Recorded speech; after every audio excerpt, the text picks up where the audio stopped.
does breaking free from alcoholism look like for the Christian? Jon Seidl shares his powerful story on today's Faith and Culture.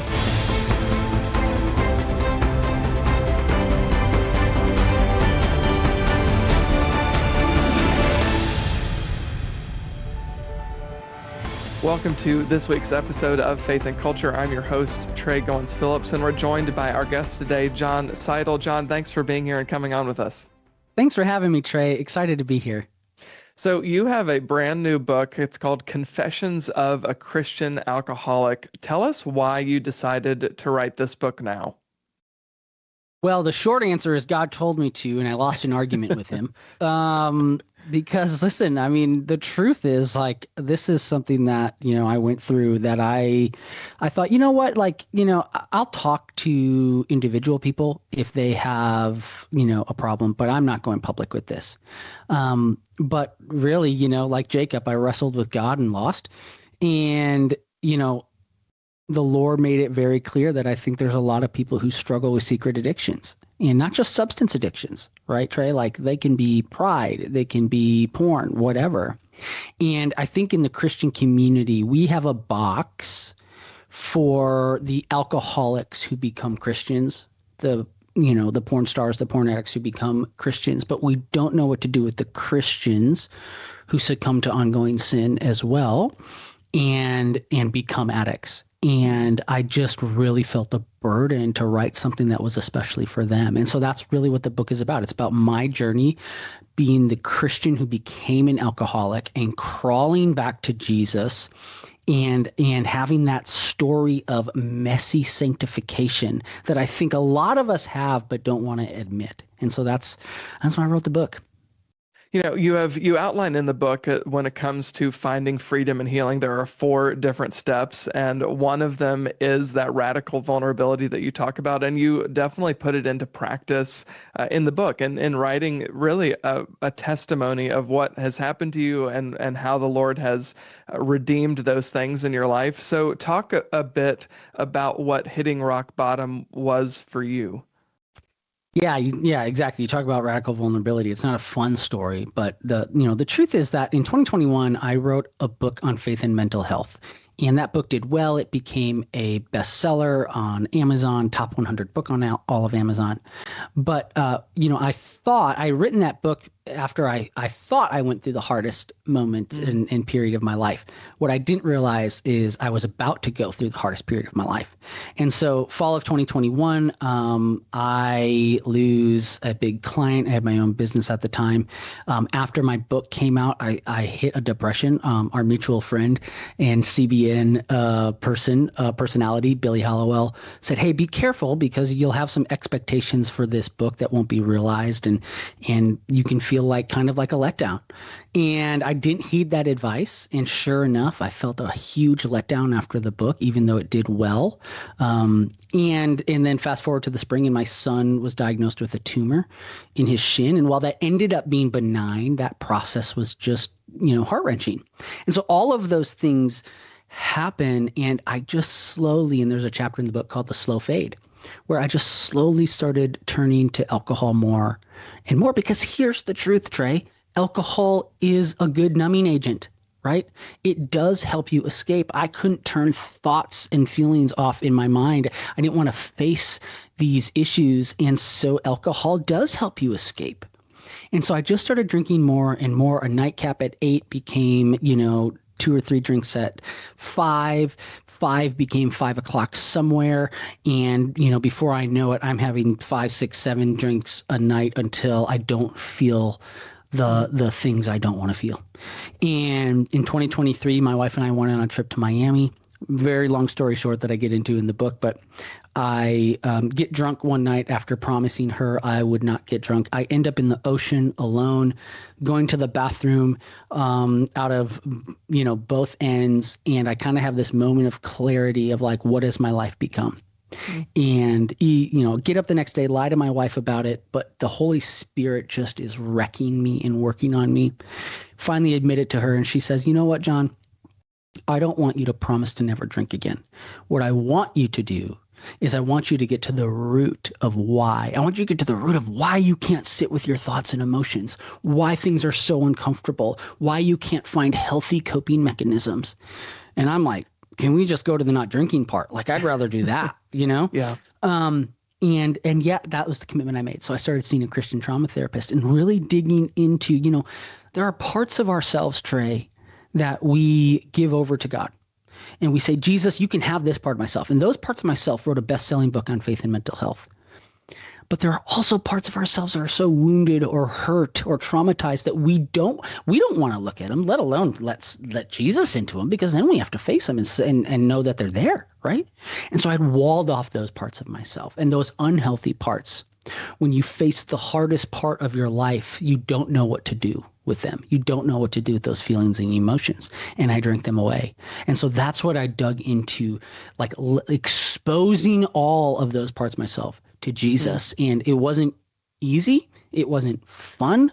But man, as a result, I've gotten the best life possible. Not the easiest life, but the best life possible. And I'm finally, I think, in a healthy place with learning how to sit with my emotions and not drink them away.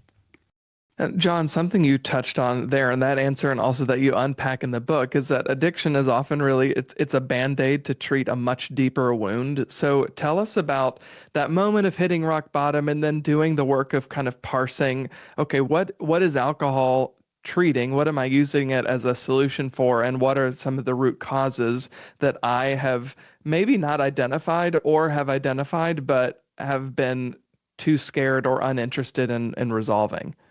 Yeah. I say that my ultimate addiction, Trey, was not to alcohol. Even though there was a physical addiction there, right? Like when I stopped, I had withdrawal symptoms. But my ultimate addiction was to escapism. I wanted to escape. And the problem that I realized is going back to my childhood. I was sexually abused, physically abused, starting at the age of 6. And so I, at that point, you at 6 can't really make sense of that, right? And so what you do is you learn, if I can't physically get away from this, I need to mentally get away from this. I need to mentally check out. I don't want to sit and think about what just happened to me, right? And so what happened is these patterns of escapism took over. And so at 6, that's Tonka Toys and Barney. At 36, that's tequila and bourbon, right? And so what I realized is, because I had never fully processed these things, because I had never fully understood what it looked like to sit with uncomfortable emotions, to invite Jesus into these areas of my life, I just wanted to escape. So part of the work, as we call it, that I did was going back through and inviting Jesus into these whether it was even these traumatized memories, these traumatized experiences, forgiving myself, right? Seeking the forgiveness of the Lord, but also forgiving myself, right? Untangling the shame. Oh my goodness, right? Like, I think shame, and there's a whole chapter on this in the book, is one of the devil's biggest tools that he uses to keep us enslaved, right? So it's untangling the shame. And it was a year of that, man. It was every week for a year consistently. And guess what? I still go, right? It's not every week now, right? I've been able to taper it back, but I still go and see my therapist and talk through these things, because here's the truth. The devil still likes to whisper lies. And the lies that he spoke to me in 2021 are lies that go at those core woundings, right? When my book didn't do exactly what I thought it should do or wanted it to do, the devil whispers lies that go back to some of those things that happened to me at 6. People don't care about you. They don't see you. They're not going to take interest in you. They don't want to hear what you have to say. Like all of those things, right? The devil still tries to speak those lies. And guess what? He's found some new ones. He's found some new ones as well that I need to combat as well. So that's what going to the root of those things. And my wife said this to me once, and it was very profound. She said, Jon, you have to get to the root to get to the rot, right?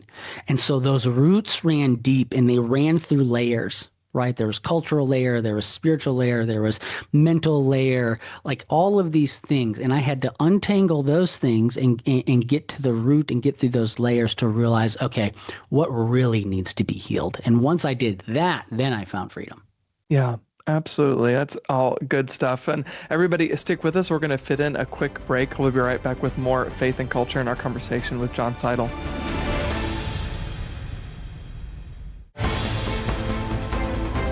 Welcome back to this week's episode of Faith and Culture. We're joined by Jon Seidl and talking about the incredible testimony that the Lord is writing in his life. And Jon, you hitting rock bottom happened in 2023 and realizing, okay, I'm sick and tired of being sick and tired. This is something that I want to deal with.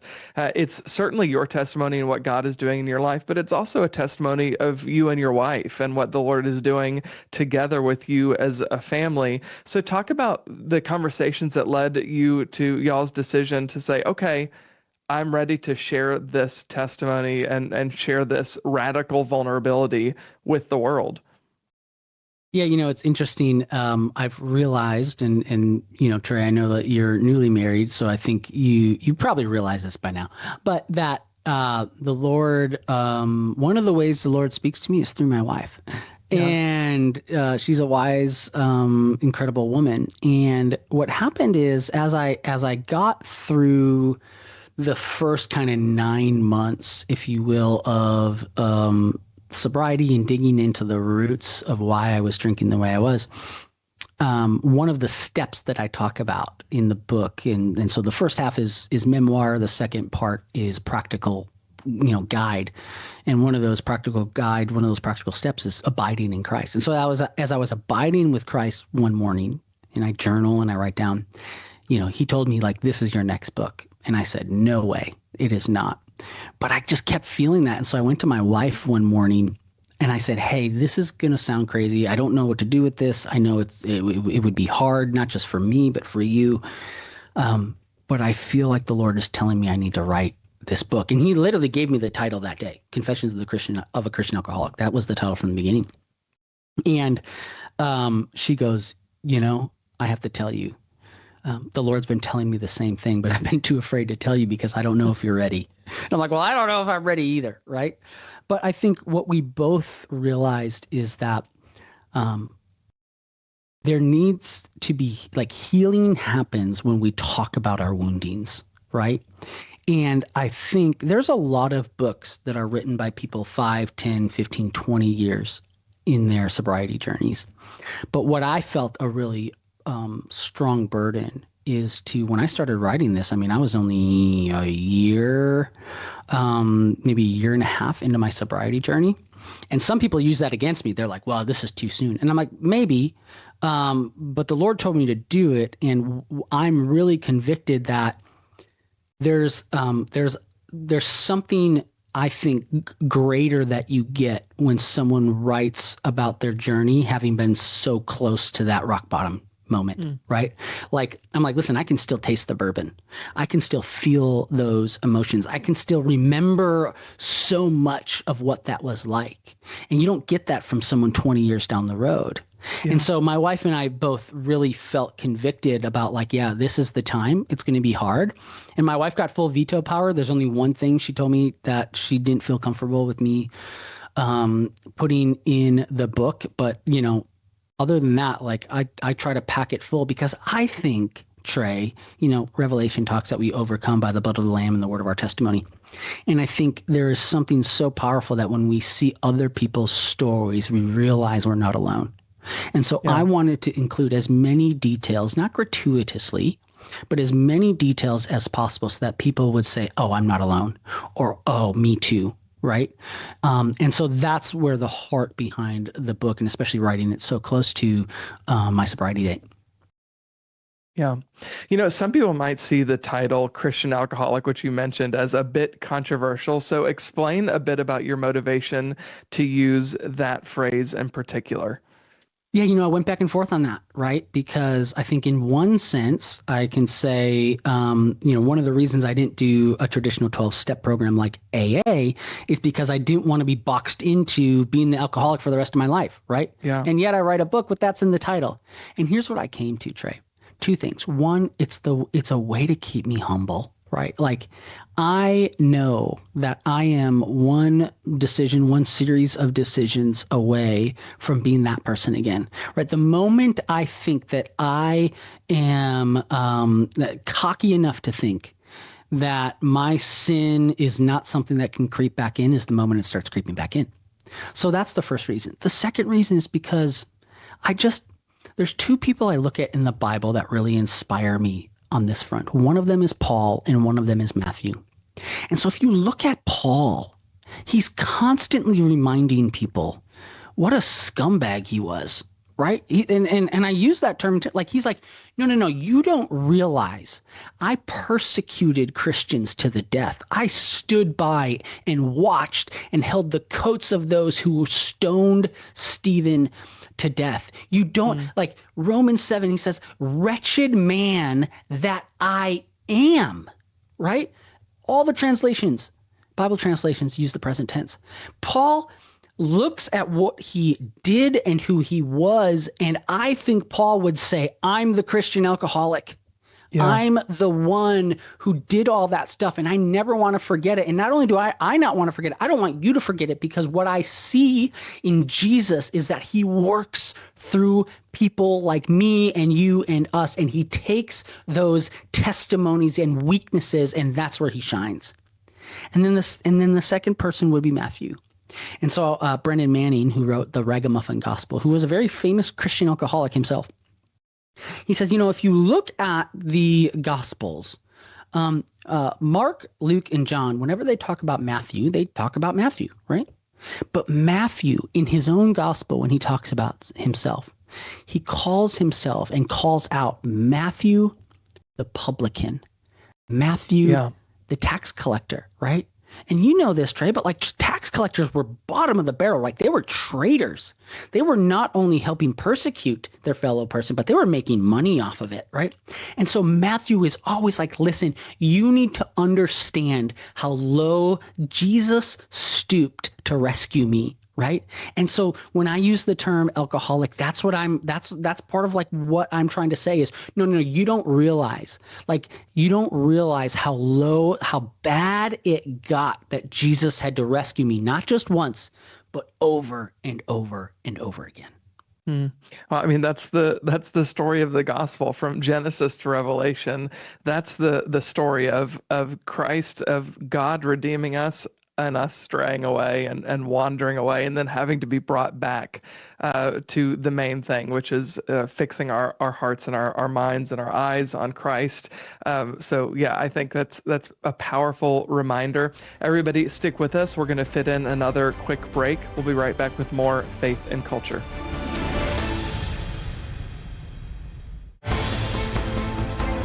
Welcome back to Faith and Culture. We're talking with Jon Seidl about his new book, Confessions of a Christian Alcoholic. Jon, as we're kind of closing out our conversation here, for somebody who's listening to this episode, and we have a longer conversation too, the Faith and Culture podcast, so be sure to check that out. But Jon, just quickly here, what would your encouragement be to somebody who is dealing with their own struggle with addiction?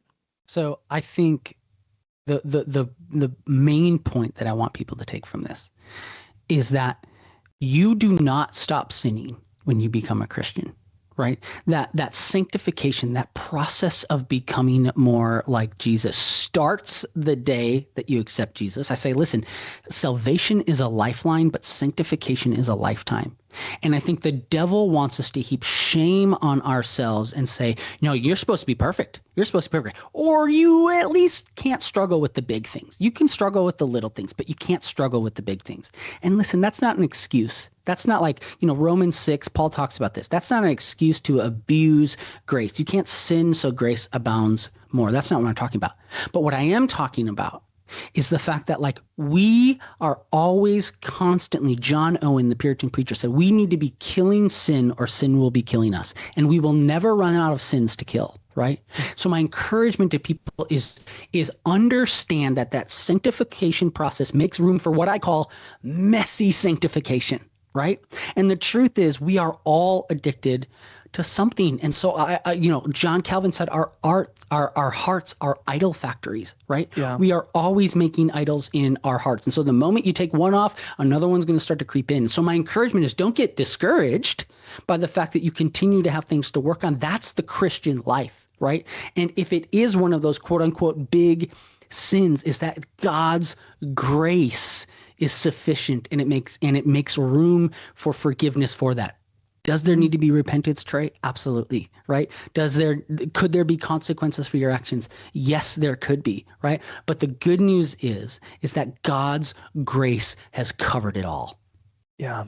Amen to that. Well, the book is Confessions of a Christian Alcoholic, a candid conversation on drinking, addiction, and how to break free. You can get that now wherever you get your books.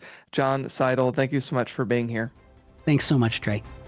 All right, everybody, stick with us. We'll be right back to wrap up this week's episode.